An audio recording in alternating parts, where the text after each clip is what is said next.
Welcome to future zone academy. आज हम class 12 के केमिस्ट्री सेक्शन की ओर बढ़ते हैं।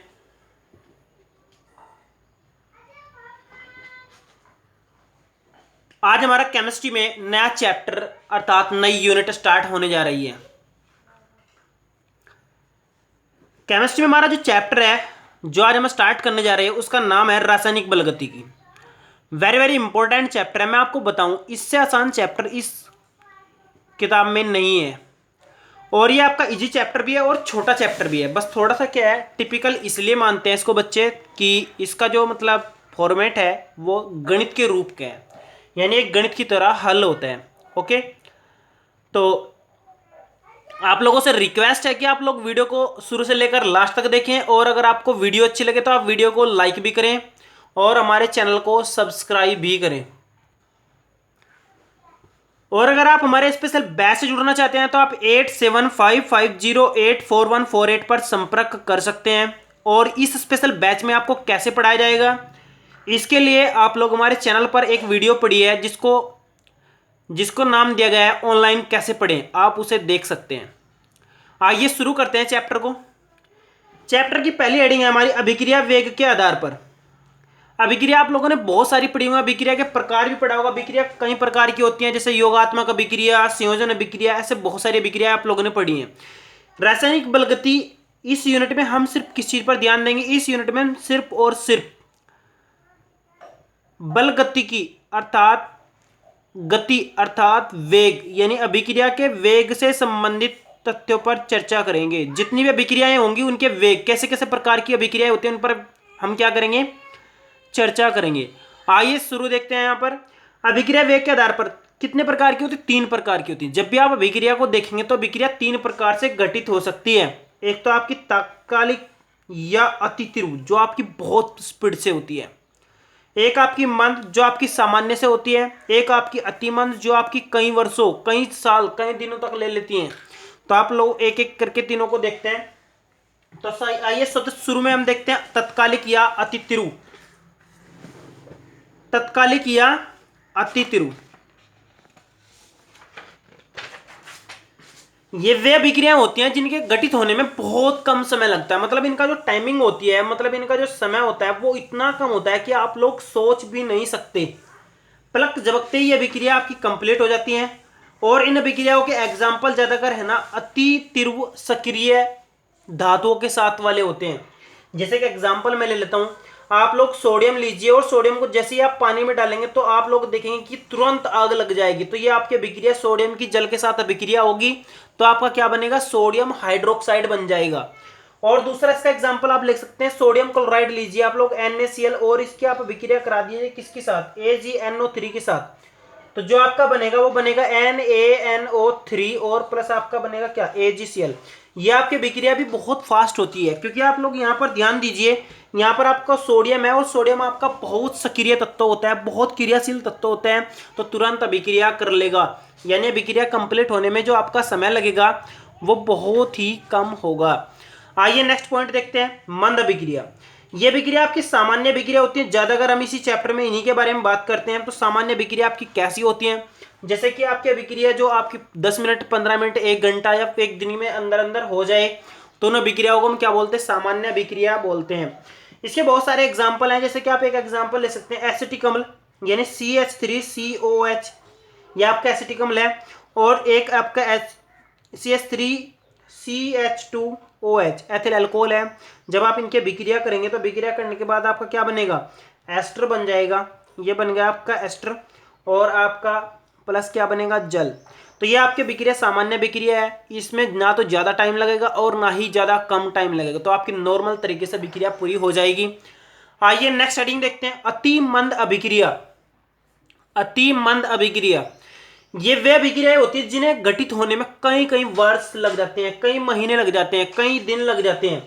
इसके एग्जाम्पल आप ध्यान से समझिए। इसका एग्जाम्पल आप पहला ले सकते हैं, लोहे पर जंग लगना। लोहे पर जंग लगना, आप देखेंगे कि आप लोग लोहे का एक पिल्लर गाड़ दीजिए और उसको देखिए आप लोग कई साल में जाकर, कई महीनों में जाकर, कई दिनों में जाकर उस पर जंग लगनी शुरू होगी। तो आप लोग इसको समझ गए होंगे। अति मंद अभिक्रिया आपकी कैसी होती है ये आप लोग ध्यान से समझ लीजिए। और एक और इसका अच्छा एग्जाम्पल आप ले सकते हैं, जो आपके बादल होते हैं, धूप के कारण जो पानी होता है ना आपका, वो नीचे से उड़कर वाष्पित हो जाता है और यहाँ पर हाइड्रोजन और ऑक्सीजन के रूप में अलग अलग हो जाते हैं। लेकिन क्या होता है, हाइड्रोजन और ऑक्सीजन के संयोग से कभी कभी जल बनता है और जिससे के कारण क्या होती है, बारिश होती है। तो ये जल बनने का प्रोसेस भी आपका बहुत लंबा होता है। जल बनने का प्रोसेस भी आपका क्या होता है, बहुत लंबा होता है। ध्यान दीजिए, जब आपकी धूप निकलेगी तो यहाँ पर आपका पानी वहाँ बनकर H2O और O2 में टूट जाएगा, और टूटने के बाद कई दिनों बाद जब कभी बारिश का मौसम होगा तो इनमें क्या होगी, कंडीशन मिलेगी और जल बनेगा। ठीक है, तो आपकी फिर दोबारा से बारिश होने की संभावना बन जाती है। तो ये आपकी प्रक्रिया भी बहुत लंबी होती है। आइए नेक्स्ट हेडिंग की ओर बढ़ते हैं। तो नेक्स्ट हेडिंग है हमारी रासायनिक अभिक्रिया का वेग। अगर आप लोगों से कोई पूछ ले कि अभिक्रिया का वेग कितना है तो आप कैसे बताएंगे, कैसे आप उसको ज्ञात कर सकते हैं, तो आइए उस पर एक बार ध्यान देते हैं। रासायनिक अभिक्रिया का वेग, तो पहले इसके लिए मैं आपको एक चीज बताना चाहता हूं। मान लो हमारे पास एक तो रिएक्टेंट है, एक हमारे पास क्या है, प्रोडक्ट। रिएक्टेंट मतलब अभिकारक, यानी जो आपकी अभिक्रिया कर रहे हैं, क्या है, अभिकारक, जो आपकी अभिक्रिया कर रहे हैं। और प्रोडक्ट मतलब जो उत्पाद, जो आपका अभिक्रिया के फलस्वरूप यानी बाद में बनेगा। तो जब ये आपका इधर से इधर बदल रहा है तो दोनों दोनों तरीके से आप ध्यान दीजिए। तो ऐसा होता है कि आप लोग समझिए इस चीज को। मान लो हमारे पास एक पानी की टंकी है, ये आपकी फुल है, और एक पानी की टंकी आपकी इधर आपकी क्या है, खाली है, और आपने ये ऊपर रखी है और नली के द्वारा इसको जोड़ दिया गया है। तो क्या होगा, आप देखेंगे कि ये नली इसमें से पानी लेकर इधर जा रही है। तो पहले क्या होगा, पहले ये खाली यानी 0 होगा, और ये कितना होगा आपका 100 यानी 100%, फुल बटा फुल भरा होगा। उसके बाद धीरे धीरे ये कम होता जाएगा। मान लो ये 199 होगा तो ये 1 हो गया, ये आपका 98 होगा तो ये आपका 2 होगा। तो आप कह सकते हैं अभिक्रिया का वेग दो चीजों पर निर्भर करता है, एक तो पहले वाले पर, एक दूसरे वाले पर। पहले में जितना घटेगा दूसरे में जितना बढ़ेगा, दोनों बराबर होंगे। देखिए आप लोग, यहाँ पर कितना घटा 1, तो दूसरे में कितना बढ़ा 1, बराबर है कि नहीं। यहाँ पर 2 घटा, यहाँ पर 2 बढ़ा, तो ये भी आपका बराबर होगा। तो आप कह सकते हैं कि अभिक्रिया का वेग अभिकारक और उत्पाद दोनों पर निर्भर करता है। और हम इसको कैसे ज्ञात करते हैं, तो आइए उसके बारे में भी एक बार देख लेते हैं। आप लोग याद रखिए, तो आप इसको कैसे ज्ञात करेंगे, अभिकारक और उत्पाद की वह समय दर ज्ञात करेंगे जो आपकी बराबर हो, और वो आपका क्या होगा, अभिक्रिया का वेग होगा। और इसके लिए एक फॉर्मूला है आपका, वो है आपका, ध्यान दीजिए आप लोग। आप वेग कैसे ज्ञात करेंगे, वेग बराबर होगा आपका जो अभिकारक की सांद्रता में परिवर्तन, किसकी सांद्रता में, अभिकारक में परिवर्तन बटे आपका टोटल समय। और ये आपका माइनस इसलिए लग रहा है क्योंकि आप यहां पर देखिए ये आपका घट रहा है, घटेगा कि नहीं, आप जैसे मैंने यहां पर घटाया। दूसरा आपका क्या होगा, प्लस, उत्पाद में आपका वृद्धि, उत्पाद में परिवर्तन, और नीचे आपका क्या जाएगा, समय। तो आप इस तरीके से इसको निकाल सकते हैं। अभी मैं इसके ऊपर कुछ मतलब पॉइंट भी बताऊंगा आपको कि कैसे कैसे ज्ञात किया जाता है, कितने प्रकार का होता है, उसके बारे में भी हम डिस्कस करेंगे। तो लेकिन आप फिलहाल यहाँ पर समझिए कि अभिक्रिया का वेग क्या होता है, अभिकारक में परिवर्तन बटे टोटल जितना लिया गया समय होगा, और ये आपका माइनस का होगा। और उत्पाद में परिवर्तन जितना आपका टोटल समय होगा, ये आपका प्लस का होगा। दोनों आपके क्या होते हैं, बराबर होते हैं। आप बिल्कुल भी कंफ्यूज ना हो, दोनों आपके क्या होते हैं, बराबर। मैंने आपको बताया 100 में से 1 घटा तो आपका 99 होगा, तो 99 यहाँ पर कितनी कमी आई, 1 की। यहाँ पर कितनी वृद्धि हुई, 1 की। तो दोनों आपके बराबर होंगे। आइए आगे बढ़ते हैं नेक्स्ट हेडिंग की ओर। तो नेक्स्ट हेडिंग है हमारी अभिक्रियाओं के वेग के प्रकार।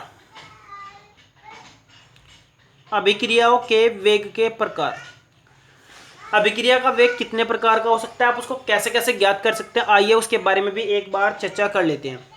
तो अभिक्रिया का वेग या तो औसत वेग होगा, या फिर ताक्षणिक वेग होगा, या फिर आपका प्रारंभिक वेग होगा। पहले हम औसत वेग की बात करेंगे। औसत वेग आपका कौन सा होता है, औसत वेग आपका होता है जितना आपका अभिकारक या उत्पाद में परिवर्तन, टोटल परिवर्तन, ध्यान रखिए आप लोग, जितना आपका अभिकारक या उत्पाद में टोटल परिवर्तन बटे जो आपका कुल समय होगा, जितना भी उसमें टोटल समय लगा होगा, तो जब आप भाग देकर निकाल लेंगे तो आपका औसत वेग प्राप्त होगा। कौन सा वेग प्राप्त होगा, औसत वेग प्राप्त होगा।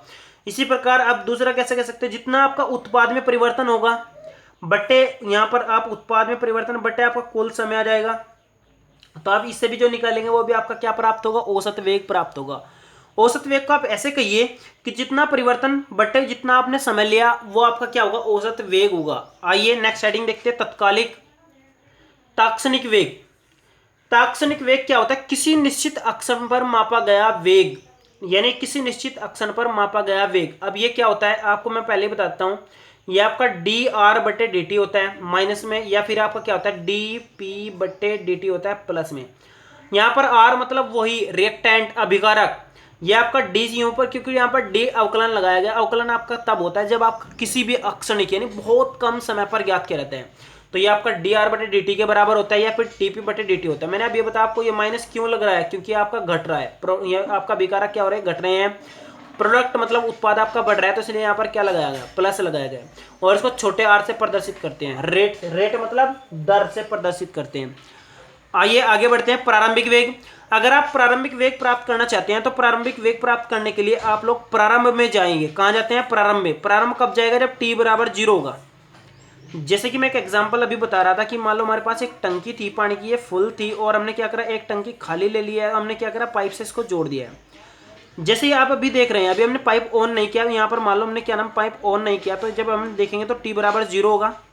t बराबर 0 पर हमारे पास ये अभी जो वेग स्टार्ट होने वाला है उसको हम बोलते हैं प्रारंभिक वेग। क्या बोलते हैं उसको, प्रारंभिक वेग।